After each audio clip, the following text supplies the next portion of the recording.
জাকাত যেই সমাজে দিবে না ওই সমাজে খরা পরিবর্তন হবেই নিশ্চিত, এটা রাসূল বলে। যখন কোন সম্প্রদায়ের মানুষ আল্লাহ ও তার রাসূলের আইন অনুযায়ী চলবে না, আল্লাহ রাসূলের আদর্শ অনুযায়ী চলবে না, আল্লাহ রাসূলের বিধান অনুযায়ী চলবে না, মানুষেরা মুসলমান হবে, মুসলমানের হওয়ার পরে তারা ঈমান আনবে বটে, কিন্তু আল্লাহর দেওয়া ওয়াদাগুলো ভঙ্গ করবে।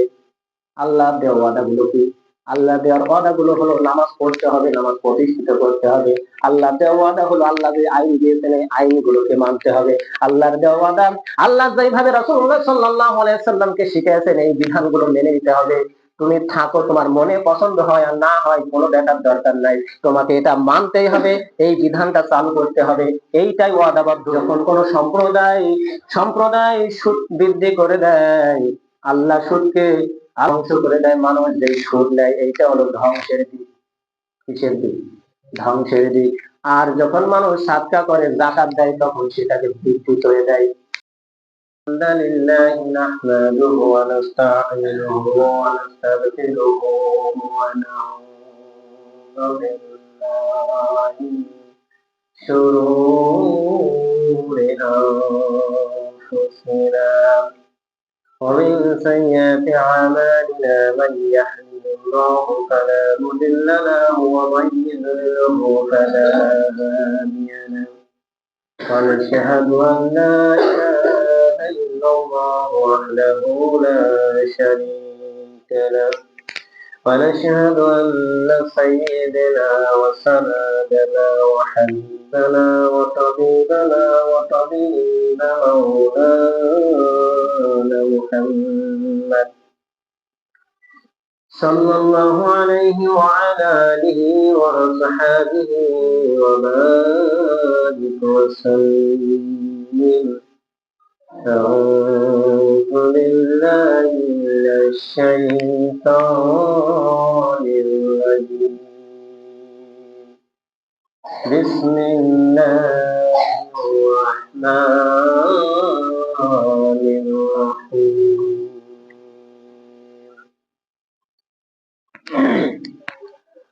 ويل للمشركين الذين لا يؤتون الزكاة وهم بالآخرة هم كافرون.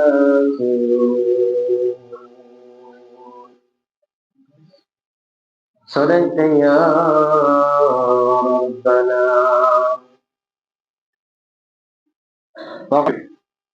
শুকরিয়া জানাই সেই মহান আল্লাহ রাব্বুল আলামিনের দরবারে, যে আল্লাহ রাব্বুল আলামিন সুন্দর পরিবেশে পবিত্র জুমার দিনে আসা, বসার এবং দিনের কয়েকটি কথা শোনা, বোঝা এবং আমল করা তৌফিক দান করেছেন। এই জন্য সেই মহান রাব্বুল আলামিনের দরবারে শুকরিয়া আদায় করছি, সকলে বলছি আলহামদুলিল্লাহ।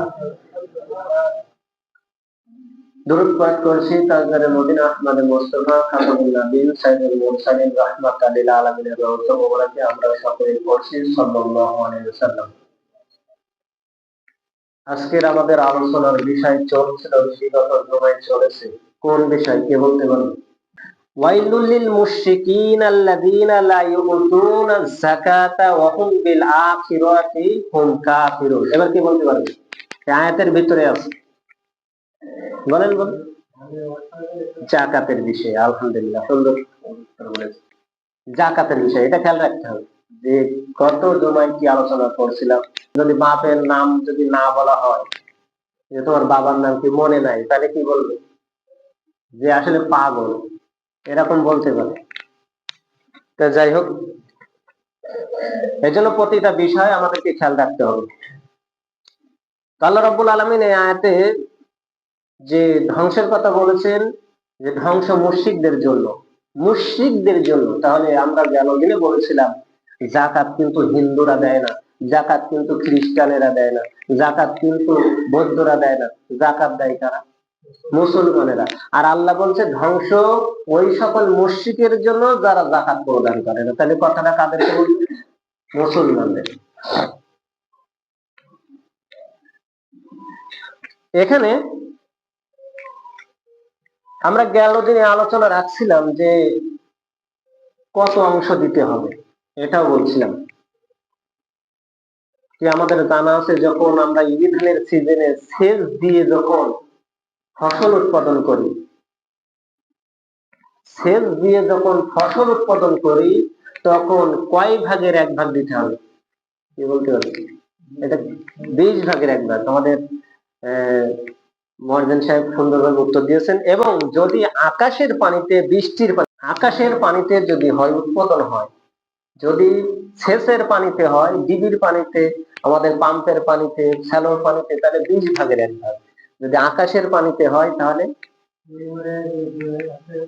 পরিমাণে 2 গুণ, তার মানে 10 ভাগের এক ভাগ। আলহামদুলিল্লাহ, সুন্দর উত্তর দিয়েছে। এভাবে আমাদের শিখতে হবে, দেখবেন এটা আরো মনে থাকে বেশি।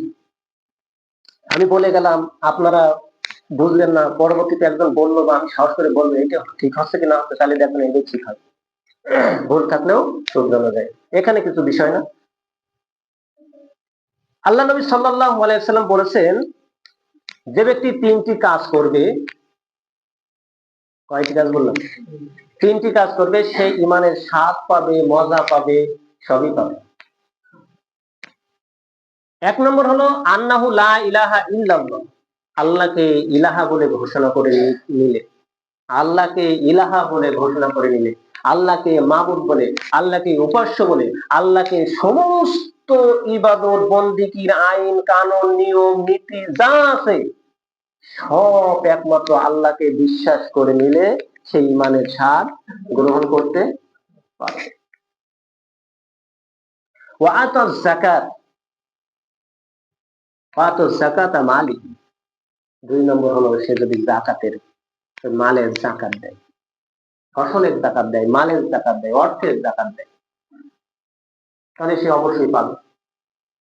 2 নম্বরে দেখছেন, আল্লাহর অনুগত্যের পরেই, আল্লাহকে স্বীকৃতির পরই রাসূল বলছে 2 নম্বর হলো সে যাকাত দিতে হবে।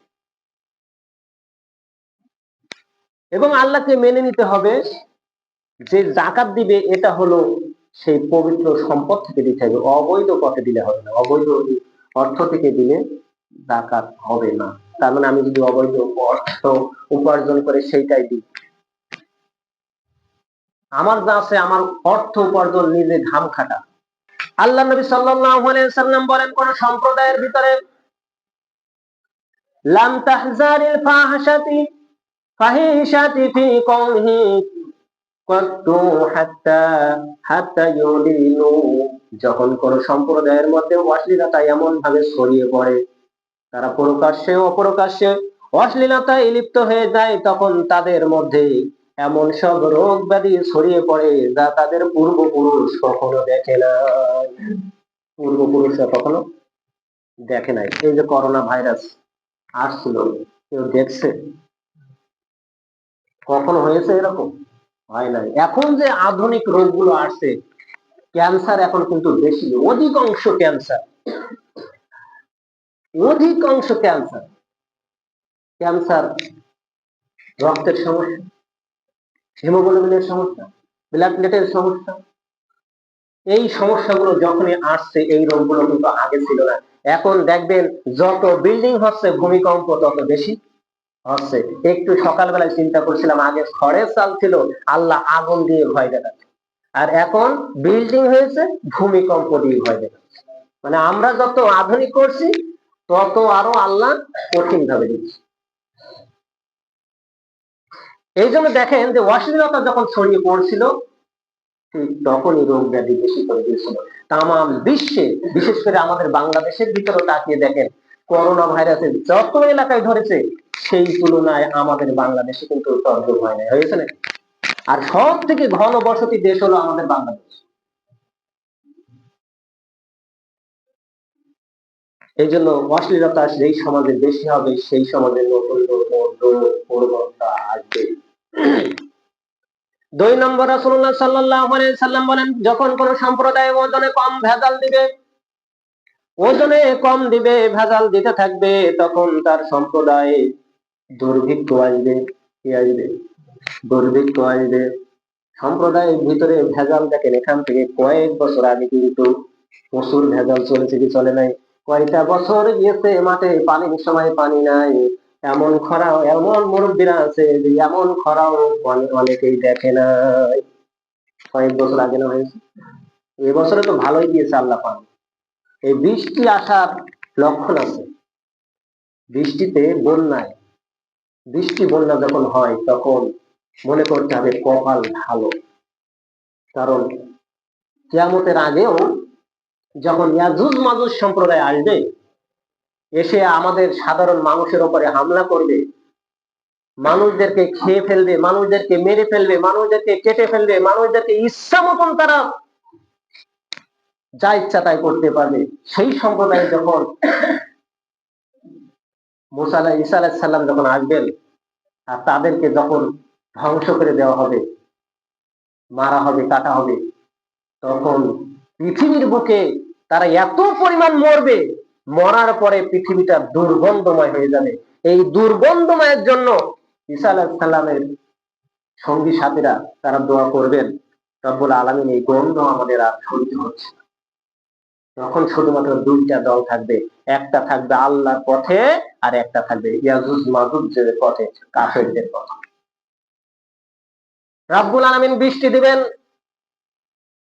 বৃষ্টি দেওয়ার পরে এই সমস্ত লাশগুলো এত পরিমাণ বৃষ্টি দিবেন, ধুয়ে মুছে একেবারে বঙ্গোপসাগর, সমুদ্র, সারা পৃথিবীর যত সাগর আছে সব সাগরে চলে যাবে। ওই সাগরে যাওয়ার পরে ওই জমিতে এত পরিমাণ উর্বর হবে যে আমরা শুনেছি কিয়ামতের আগে বেগুন তলায় হাট হবে, শুনেছি না?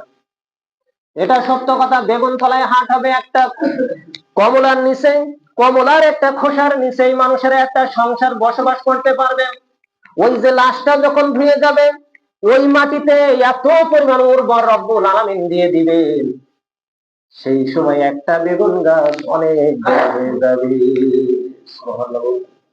একটা কমলা, বলা হয়েছে একটা কমলা এত বড় হবে একটা ফ্যামিলি বাস করতে পারবে। একটা কমলার ফল, একটা কমলার ওই দানা কোয়া গুলো একটা পরিবারে দু একদিন ধরে খেতে পারবে, এমন ফল হবে। সুবহানাল্লাহ বলবেন। অন্যায়ের কারণে, কারণ তখন আর জুলুম থাকবে না, নির্যাতন থাকবে না, নিষ্পেষণ থাকবে না। এই সম্প্রদায় চলে যাওয়ার পরে আবারও মানুষ যখন বিভ্রান্তে পড়ে যাবে এক এক করে, তারপরে রব্বুল আলামিন আর তো কাউকে পাঠাবে না। না পাঠানোর পরে রব্বুল আলামিন ওই জাতিকে একেবারে শেষ মুহূর্তে ছেড়ে দিবেন, ধ্বংস করে দিবেন। আল্লাহর নবী বলেন, এত পরিমাণ খরা দিতাম, আরো যদি খরা দিতাম, সমাজের ভিতরে আরো আমি খরা দিতাম, যদি ওই সম্প্রদায়ের মানুষ যখন যাকাত দিবে না তখন আমি খরা দিতাম বেশি, এত পরিমাণ দিতাম। শুধুমাত্র ওই পশু পাখিরা গাছপালার আমার ইবাদত করে বিধায় আমি ওদের পরে চাপিয়ে দিতে পারি না। আমাদের কর্মফলের কারণে আজকে আমাদের অবস্থা। যাকাত যেই সমাজে দিবে না ওই সমাজে খরা প্রবণতা হবেই নিশ্চিত, এটা রাসূল বলে গেছে। এরপরে রাসূলুল্লাহ সাল্লাল্লাহু আলাইহি সাল্লাম বলেন, যখন কোন সম্প্রদায়ের কাছে, যখন কোন সম্প্রদায়ের মানুষ আল্লাহ ও তার রাসূলের আইন অনুযায়ী চলবে না, আল্লাহ রাসূলের আদর্শ অনুযায়ী চলবে না, আল্লাহ রাসূলের বিধান অনুযায়ী চলবে না, গুরুত্বপূর্ণ একটা কথা খেয়াল করে শোনেন। মানুষেরা মুসলমান হবে, মুসলমানের হওয়ার পরে তারা ঈমান আনবে বটে, কিন্তু আল্লাহর দেওয়া ওয়াদাগুলো ভঙ্গ করবে। আল্লাহর দেওয়া ওয়াদাগুলো কি? আল্লাহ দেওয়ার ওয়াদাগুলো হলো নামাজ পড়তে হবে, নামাজ প্রতিষ্ঠিত করতে হবে। আল্লাহ দেওয়া ওয়াদা হলো আল্লাহ যে আইন দিয়েছেন এই আইনগুলোকে মানতে হবে। আল্লাহর দেওয়া ওয়াদা, আল্লাহ যেভাবে রাসূলুল্লাহ সাল্লাল্লাহু আলাইহি সাল্লামকে শিখিয়েছেন এই বিধানগুলো মেনে নিতে হবে। তুমি থাকো, তোমার মনে পছন্দ হয় আর না হয় কোনো দেখার দরকার নাই, তোমাকে এটা মানতেই হবে, এই বিধানটা চালু করতে হবে, এইটাই ওয়াদাবদ্ধ। আলমে আরওয়ায় যখন ছিলাম আমরা, রব্বুল আলামিন বলেছিলেন আনা রব্বুকুমুল আলা, ও আলমে জগতের, আলমে আরওয়ার জগতের রূহরা, আমি কি তোমাদের রব নয়? তখন প্রথম চান্সে একদল বলেছিল হ্যাঁ আপনি আমাদের প্রভু।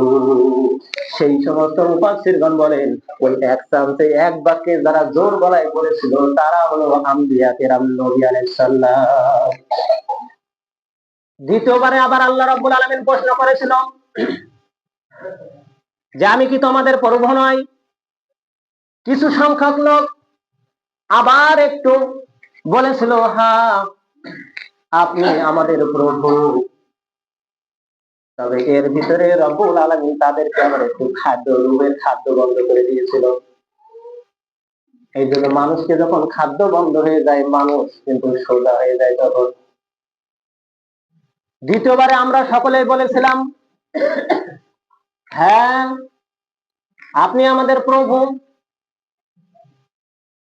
তৃতীয়বারে রব্বুল আলামিন আবার এই সকল মানুষদেরকে আবার রুহের খাদ্য বন্ধ করে দিয়েছিলেন, কারণ সকলেই কিন্তু বলে নাই। এরপরে আবার ছেঁচা খাওয়ার পরে তারপরে কিছু মানুষ সোজা হয়েছে। আমাদের জিন্দেগিতে রব্বুল আলামিনের ওয়াদা যখন আমরা করেছিলাম যে আমরা আপনার আদর্শ, আপনার বিধিবিধান সবগুলো মেনে নেব, ওই ওয়াদা যারা করেছিল, ও দুনিয়ার মানুষ, রব্বুল আলামিন রাসূলুল্লাহ সাল্লাল্লাহু আলাইহি সাল্লামের মাঝে বলেন, যখন তারা ওই সমাজের লোকেরা আল্লাহর ওয়াদাগুলো ভঙ্গ করবে, তখন আমি তাদের উপরে বিজাতীয় যারা থাকবে, বিধর্মী যারা থাকবে,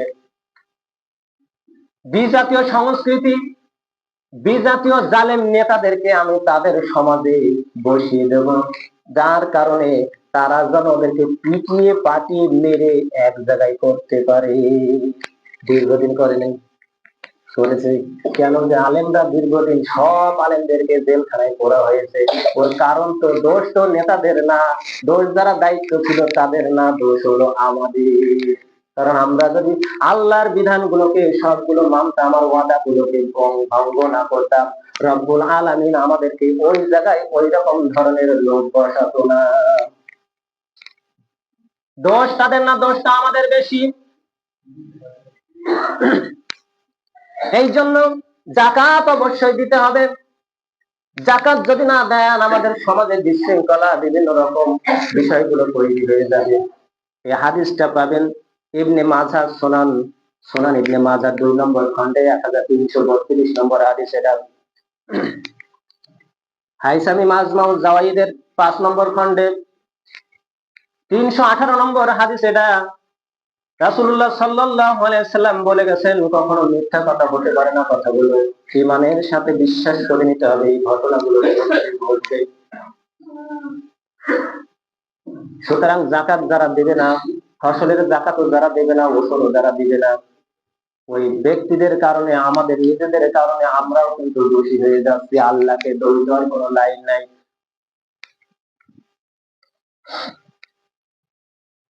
আল্লাহ নবী সাল্লাল্লাহু আলাইহি সাল্লাম বলেন, ইয়ামহাকুল্লাহু রিবা ওয়া ইউরবি সাদাকাত। যখন কোন সম্প্রদায় সুদ বৃদ্ধি করে দেয়, আল্লাহ সুদকে বৃদ্ধিকে ধ্বংস করে দেয়। মানুষ যে সুদ নেয়, এইটা হলো ধ্বংসের দিক। কিসের দিক? ধ্বংসের দিক। আর যখন মানুষ সাদকা করে, যাকাত দেয়, তখন সেটাকে বৃদ্ধি করে দেয়। এখন তো আমরা দেখি ভিন্ন বিপরীত। সুদ যখন আসে, বলেন তো দেখি, সুদ যখন আসে 1000 টাকায় যদি আপনার 20 টাকা আসে, তাহলে আসলো না গেল? আসলো না গেল? আসলো। আর যখন 10 মণ 20 মণ ধান আপনার হলো, এই 20 মণ ধানে যখন 1 মণ ধান দিলেন, অথবা হাজারে 2.5 টাকা, শতকে 2.5 টাকা হিসেবে যখন দিলেন, তখন আসলো না গেল? গেল। 2.5 টাকা চলে যাচ্ছে। হাজারে এই শতকরায় 2.5 টাকা, এই হিসাবে যখন যাকাত হবে, তখন 250, মানে 2.5 টাকা যখন হয় 100 টাকায়, 2.5 টাকায় 1 লাখ টাকায় 2.500 টাকা আপনার চলে যাচ্ছে। আর 1 লাখ টাকায় যখন সুদে ছাড়বেন, তখন 12 মণ ধান পাওয়া যাচ্ছে। কথা বলেন, আল্লাহর বান্দায় 12 মণ ধান সম্পূর্ণই সুদ, পুরোপুরি সুদ। আল্লাহ বলছে ওটা হলো ধ্বংস। আর যেটা তোমাদের কাছ থেকে যাকাত যাচ্ছে, এইটা হলো তোমাদের বৃদ্ধি। কিভাবে বৃদ্ধি করে দেবে আল্লাহ রাব্বুল আলামিন? এই যে বাস্তবতা কি, এটা মানুষকে বোঝানো সম্ভব নয়। বৃদ্ধি কিভাবে করে দেয় দেখেন, যেগুলা সুদের ভিতরে আছে, রোগ বালা মুসিবত হয়, সন্তান নাই, স্ত্রী নাই, বউ নাই, পরিবারে একটা না একটা কিছু লেগে আছে, এমন কায়দায় চলে যাবে। অথবা আপনি ভালো আছেন, আপনার সন্তান দিয়ে ওই সম্পদ ধ্বংস হয়ে যাবে। কেন রব্বুল আলামিন ধ্বংস বলেছেন? কিন্তু আপনি যদি জাকাতের হাত প্রসারিত করেন, সদকার হাত প্রসারিত করেন, দেখবেন এমন সময় আছে আপনার বালা মুসিবতের সংখ্যা কিন্তু কমে যাবে। এই জন্য রব্বুল আলামিন যেটার ভিতরে বরকত দিয়েছে, যেই পথই বলেছে সেই পথে আমাদের উত্তম মাধ্যম আছে, উত্তম জিনিস আছে, আমাদের জন্য যা যা আছে। আর আল্লাহ যেটা পছন্দ করে নাই সেইটা কি আছে? ক্ষতি আছে। কি আছে? ক্ষতি আছে। সেই কথা রাসূলুল্লাহ সাল্লাল্লাহু আলাইহি সাল্লাম বলছেন, কেউ যদি সমাজে সুদ খায় তাহলে সে যেন মায়ের সাথে জিনা করলো, সর্বনিম্ন গুনাহ। আর সর্বোত্তম গুনাহ হলো, সর্ব উপরের গুনাহ হলো আল্লাহর সাথে যুদ্ধ করা। তাহলে সে কি মুমিন থাকলো নাকি? থাকলো। এই জন্য আমরা সুদের দিকে যাব না। আমাদের যতটুকু সম্পদ আছে আল্লাহর রাস্তায় ব্যয় করব। আমাদের কিন্তু আল্লাহ সব দিতে বলে নাই, দিতে বলেছে কিছু অংশ। আল্লাহ রাব্বুল আলামিন আমাদেরকে আপনাদেরকে আমল করার তৌফিক দান করুন, এবং আপনার আমার ফসলের যাকাত দেওয়ার তৌফিক দান করুন। এবং অর্থের দিক থেকেও যখন পূর্ণ অর্থ আমাদের হবে, নেশাব পরিমাণ মালের মালিক হব আমরা, তখনও যেন আমরা যাকাত দিতে পারি সেই তৌফিক দান করুন। আল্লাহ আমাদের সেই মন মস্তিষ্ক তৈরি করে দিক। সকলে বলেন আল্লাহুম্মা আমিন।